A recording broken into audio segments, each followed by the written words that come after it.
Em nome do Pai, do Filho, do Espírito Santo. Amém. Doutrina católica, tradição e magistério. Meditação. Por que Deus permite hereges e heresias em sua igreja? Deuteronômios 13, 3b. Porque o Senhor, vosso Deus, vos põe à prova, para ver se o amais de todo o vosso coração e de toda a vossa alma. Queria, na meditação de hoje, continuar com as impressionantes palavras de São Vicente de Lérins. Palavras que parecem terem sido escritas hoje, tamanha a atualidade de seu conteúdo.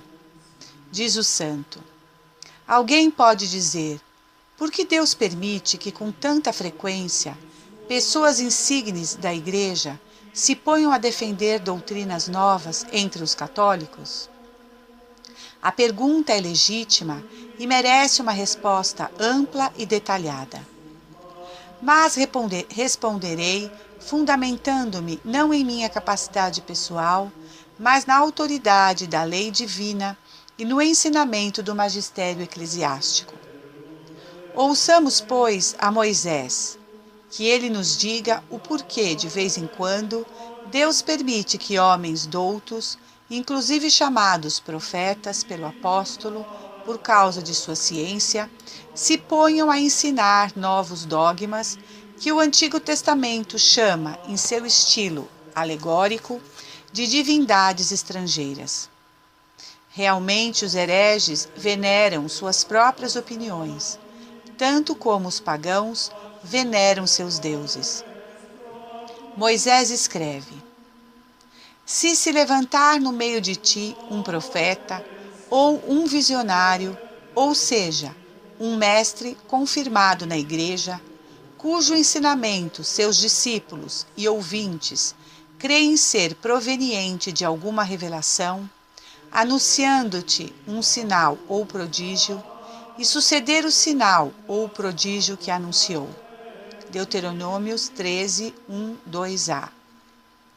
Certamente com essas palavras se quer assinalar um grande mestre de tanta ciência que pode fazer crer a seus seguidores que não somente conhece as coisas humanas, mas que também tem a presença das coisas que superam ao homem. Era mais ou menos isto que os discípulos de Valentim, Donato, Fotino, Apolinário e outros da mesma laia acreditavam. E como continua Moisés? E te disser, vamos, sigamos outros deuses que te são desconhecidos e prestemos-lhes culto. Deuteronômios 13, 2. Quem são estes outros deuses, senão as doutrinas erradas e estranhas? Que te são desconhecidos, ou seja, novas e inauditas. E prestemo-lhes culto, ou seja, acreditemos nela e a sigamos. Pois bem, o que diz Moisés neste caso? Tu não ouvirás as palavras deste profeta ou desse visionário. Deuteronômios 13, 3a. Mas eu lhes ponho esta questão. Por que Deus não impede que se ensine o que ele proíbe que se escute? Então Moisés responde: porque o Senhor, vosso Deus, vos põe à prova, para ver se o amais de todo o vosso coração e de toda a vossa alma. Deuteronômios 13, 3b. Assim, pois, está mais claro que, à luz do sol, o motivo por que de vez em quando a providência de Deus permite mestres na igreja que preguem novos dogmas, porque o Senhor, vosso Deus, vos põe à prova. E certamente que é uma grande prova ver um homem tido como profeta, por discípulo dos profetas, por doutor e testemunha da verdade, um homem sumamente amado e respeitado, que de repente se põe a introduzir ocultamente erros perniciosos. Tanto mais quanto que não existe possibilidade de descobrir imediatamente este erro, posto que lhe apanha de surpresa, já que se tem de tal homem um juízo favorável por causa de seu ensinamento anterior. se deixam enganar por aqueles de quem escreve o mesmo apóstolo em sua carta aos irmãos de Roma. Rogo-vos, irmãos, que desconfieis daqueles que causam divisões e escândalos, apartando-se da doutrina que recebestes. Evitai-os. Esses tais não servem a Cristo nosso Senhor, mas ao próprio ventre, e com palavras adocicadas e linguagem lisonjeira enganam os corações simples. Romanos 16, 17, 18. Eis as fantásticas palavras do apóstolo Paulo. É necessário que entre vós haja partidos, para que possam manifestar-se os que são realmente virtuosos. 1 Coríntios 11, 19. Deus não elimina imediatamente aos autores de heresias, para que se manifestem os que são de uma virtude provada, ou seja, para que apareça em que medida cada um é tenaz, fiel, constante, e nele mora a fé católica. E verdadeiramente, apenas um vento de novidades começa a soprar, imediatamente se vê como os grãos coalhados de trigo se separam e se distinguem da casca sem peso, e sem grande esforço é arrancado fora de lá o que não é sustentado por peso algum. Alguns voltam imediatamente, outros, no entanto, transtornados e desalentados, temem perecer, mas se envergonham de regressar, espancados como estão e mais mortos que vivos. Parece exatamente como tivessem bebido uma dose de veneno que já não podem eliminar e que, ainda que não lhes mate logo, não lhes permite seguir realmente vivendo. Situação desgraçada. E se ao menos soubessem que estas dúvidas e esta angústia de um coração vacilante são o remédio que a misericórdia divina lhes preparou.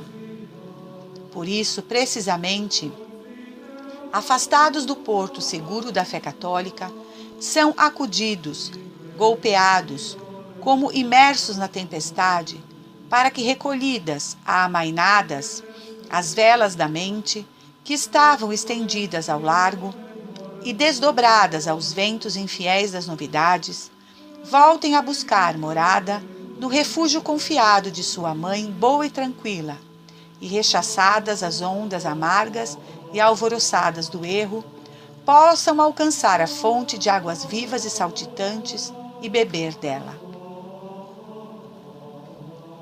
Que desaprendam bem o que não fizeram bem em aprender, e que compreendam, de todos os dogmas da Igreja, o que a inteligência pode compreender. O que não podem compreender, que creiam. Pensando e repensando dentro de mim essas coisas, não deixo de admirar-me ante a imensa loucura de alguns homens, ante a impiedade de sua mente cegada e ante a paixão desenfreada do erro, que não lhes deixa satisfeitos com uma norma de fé tradicional e recebida da antiguidade, mas que cada dia andam buscando coisas novas e ardem continuamente em desejos de trocar, de acrescentar, de tirar algo da religião. Como se esta não fosse um dogma celestial, que já é suficiente, que tenha sido revelado uma vez para sempre. Como se fosse uma instituição humana, que não pode chegar a ser perfeita, a não ser mediante assíduas emendas e correções. Ademais, está o mandato do apóstolo, com o qual, como se fosse uma espada espiritual, têm sido decapitadas, e o serão sempre todas as malvadas novidades heréticas. Ó Timóteo, guarda o bem que te foi confiado. Evita as conversas frívolas e mundanas, assim como as contradições de pretensa ciência. Alguns, por segui-las, se transviaram da fé. 1 Timóteo 6, 20 e 21. Depois destas advertências, haverá, no entanto, homens tão ousados e teimosos, de uma cabeça mais dura que o aço, que não se dobram sob o peso de tal eloquência celestial, que não se sintam esmagados por semelhante autoridade, feitos pedaços por marteladas como essas, reduzidos a cinzas por raios desta classe? Evita, diz o apóstolo, as conversas frívolas e mundanas. Não diz a tradição. Mostra claramente o contrário. Se temos em conta as consequências do que se tem dito, se deve-se evitar a novidade, tem que ater-se à tradição. Se a novidade é ímpia, a tradição é sagrada, e as contradições de pretensa ciência. Verdadeiramente que somente como falsa ciência pode ser qualificada a doutrina dos hereges, os quais mascaram sua própria ignorância, chamando-a de ciência. Ignora ele que ali há sombras e que os convidados da Senhora Loucura jazem nas profundezas da região dos mortos. Provérbios 9, 16, 18. Quem são estes? Que diga o apóstolo, os que vieram a perder a fé. Mas é proveitoso que examinemos com maior diligência esta frase do apóstolo. Ó Timóteo, guarda o bem que te foi confiado. Evita as conversas frívolas e mundanas, assim como as contradições de pretensa ciência. Este grito é o grito de alguém que sabe e ama. Previa os erros que surgiriam e se doía por ele enormemente. Quem é hoje Timóteo, senão a Igreja Universal em geral, e de modo particular o corpo de bispos, os quais principalmente devem possuir um conhecimento puro da religião cristã e, ademais, transmiti-lo aos demais? E o que quer dizer guarda o bem que te foi confiado? Esteja atento, lhe diz, aos ladrões e aos inimigos. Não suceda que, enquanto todos dormem, venham em oculto e lançar a cisânia no meio da boa semente que o Filho do Homem semeou em seu campo. Mas o que é um depósito? O depósito é o que te foi confiado, não encontrado por ti. Tu o recebestes, não o escogitastes com tuas próprias forças. Não é o fruto de teu engenho pessoal, mas da doutrina. Não está reservado para um uso privado, mas que pertence a uma tradição pública. Não saiu de ti, mas que a ti veio. A seu respeito, tu não podes comportar-se como se fosse seu autor, mas como seu simples guardião. Não és tu quem o iniciou, mas és seu discípulo. Não te cabe dirigi-lo, mas é teu dever segui-lo. Guarda o bem que te foi confiado, diz. Quer dizer, conserva inviolado e sem mancha o talento da fé católica. O que te foi confiado é o que te deve guardar junto a ti e transmitir. Recebeste ouro, devolve, pois, ouro. Não posso admitir que substituas uma coisa por outra. Não, tu não podes, desavergonhadamente, substituir o ouro por chumbo, ou tratar de enganar, dando bronze em lugar de metal precioso. Quero ouro puro, e não algo que só tenha sua aparência. Ó Timóteo, ó sacerdote, intérprete da Escritura, doutor, se a graça divina te deu o talento por engenho, experiência, doutrina, deve ser o Bezaleel do tabernáculo espiritual. Trabalha as pedras preciosas do dogma divino, reúne-as fielmente, adorna-as com sabedoria, acrescenta-lhes esplendor, beleza. Que tuas explicações façam que se compreenda com mais claridade o que ainda se vê de maneira bem obscura. Que as gerações futuras se congratulem de terem compreendido por tua meditação o que seus pais veneravam sem compreender. Mas has de estar atento a ensinar somente o que aprendeste. Não suceda que, por buscar maneiras novas de dizer a doutrina de sempre, acabes também por dizer também coisas novas. Então voltemos à exortação do apóstolo. Ó Timóteo, guarda o bem que te foi confiado. Evita as conversas frívolas e mundanas, assim como as contradições de pretensa ciência. Evita, disse-lhe, como se faz com uma víbora, com um escorpião, com um basilisco, para que não somente o contato, mas nem sequer sua vista ou seu sopro te firam. Agora bem, o que significa evitar? Com tais indivíduos, nem sequer deveis comer. 1 Coríntios 5:11.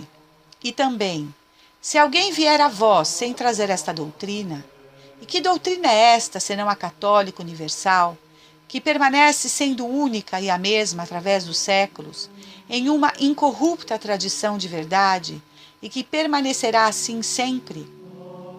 Não o recebais em vossa casa, nem o saudais, porque quem o saúda toma parte em suas obras más.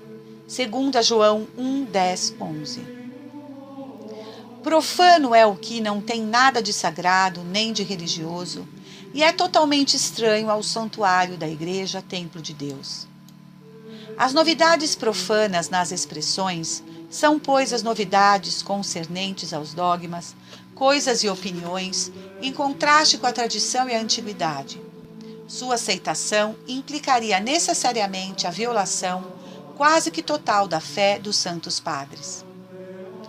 Levará necessariamente a dizer que todos os fiéis de todos os tempos, todos os santos, os castos, os continentes, as virgens, os clérigos, os levitas e os bispos, os milhares de confessores, os exércitos de mártires, um número imenso de cidades e de povos, ilhas e províncias, de reis, de pessoas, de reinos e nações, em uma palavra, o mundo inteiro incorporado a Cristo, cabeça, mediante a fé católica, durante um grande número de séculos, tinha ignorado, errado, blasfemado, sem saber no que deveria crer.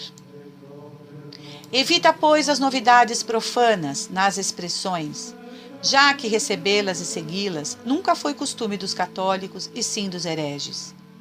É próprio dos católicos guardar o depósito transmitido pelos santos padres, condenar as novidades profanas e, como muitas vezes repetiu o apóstolo, descarregar o anátema sobre quem tem a audácia de anunciar algo diferente do que foi recebido. Talvez alguém diga: então nenhum progresso da religião é possível na Igreja de Cristo? Certamente que deve haver progresso, e grandíssimo. Quem poderá ser tão hostil aos homens e tão contrário a Deus? Quem tentaria impedi-lo? Mas a condição de que se trate verdadeiramente de progresso pela fé, não de modificação.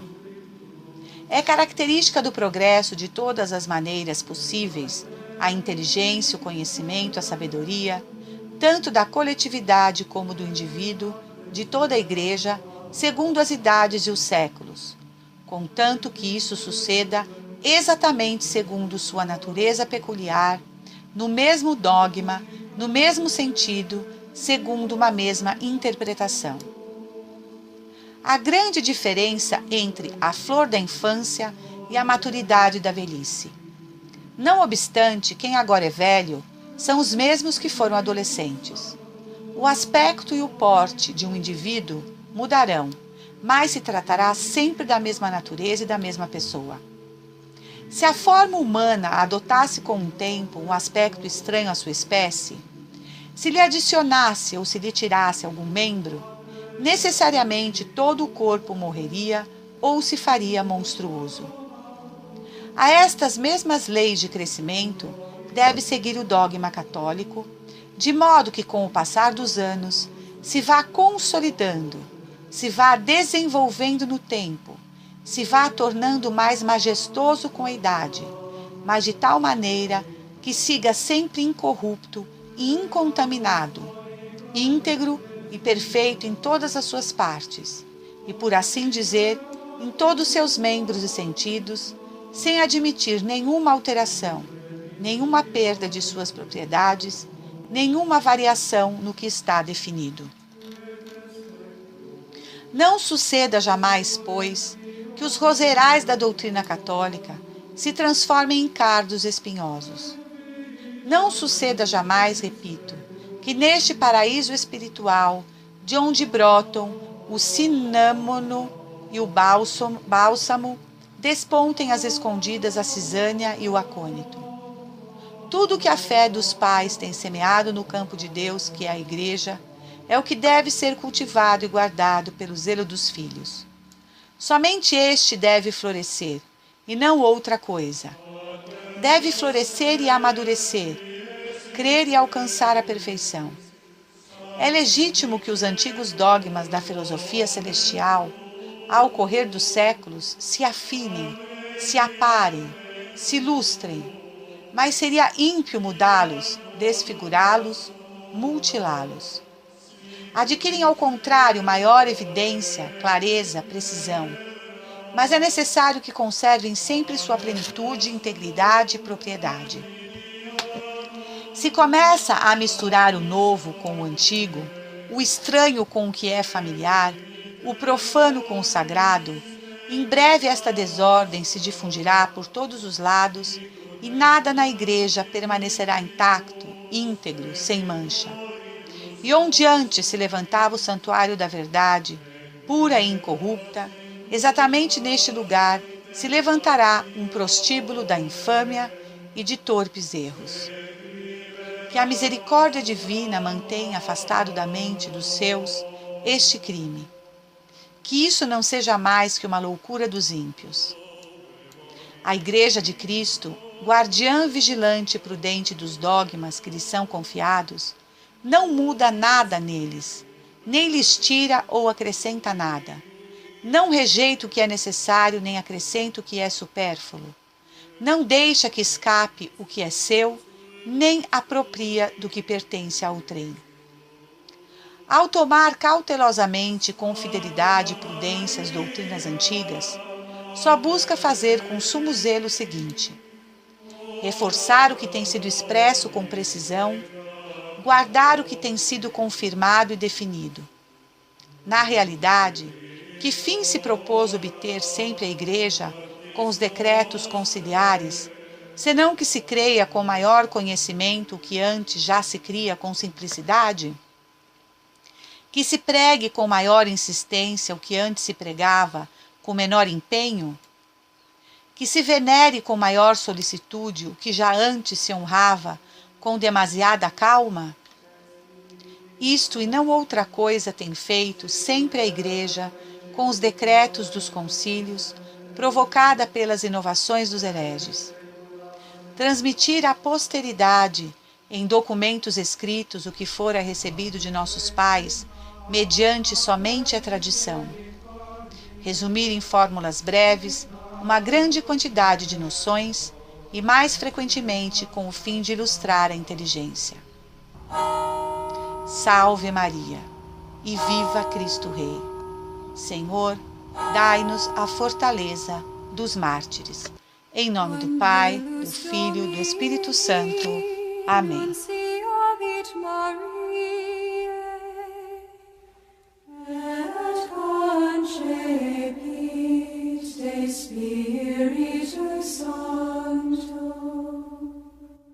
Ave Maria, gratia plena Dominus tecum, benedicta tu in mulieribus, et benedictus fructus ventris tui, Iesus.